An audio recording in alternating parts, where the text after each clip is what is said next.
1 kilo இறா வாங்கி நம்ம கழுவி வச்சுக்கணும். அதுக்குண்டான பொருட்கள் வந்து 6 பெரிய வெங்காயம், 1 தக்காளி, கொஞ்சம் கொத்தமல்லி, தேவையான அளவு பூண்டு, பச்சை மிளகாவும் தேவையான அளவு எடுத்து வச்சுக்கணும்.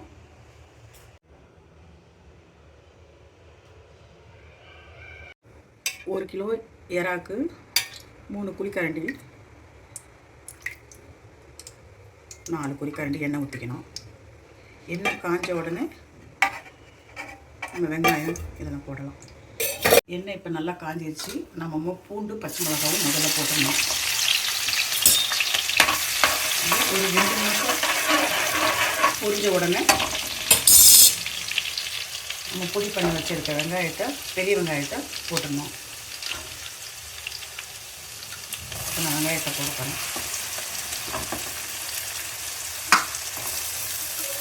அது கூடயே தக்காளியும் போட்டுறேன்.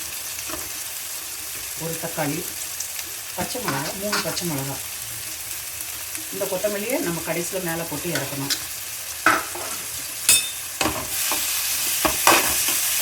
7 நிமிஷம் ஆச்சு. நான் இப்போ இதை திறந்து பார்க்க போகிறேன்.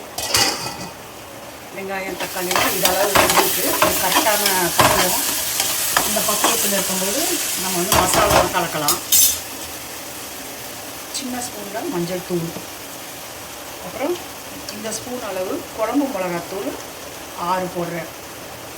2, 3, 4, 5, 6. அதுக்கப்புறம் நம்ம தேவையான அளவு உப்பு போட்டுடணும். உப்பு போட்டு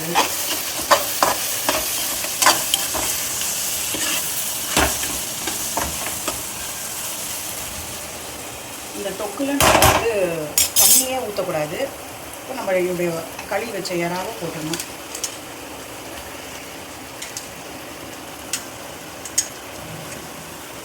இறாவை போட்டாலே தண்ணி விடும். நம்ம இப்போ என்ன பண்ணணும், கிண்டி விட்டு 5 நிமிஷம் மூடி வைக்கணும்.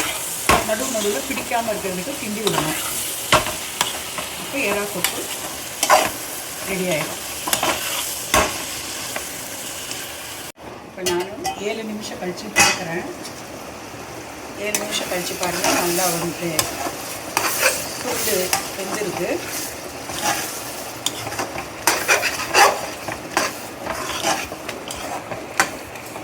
இப்போ நான் இதில் என்ன பண்ணுறேன், கொஞ்சம் லைட்டாக எலுமிச்சம்பழம் புளிகிறேன், கருவேப்பிலை போடுறேன்.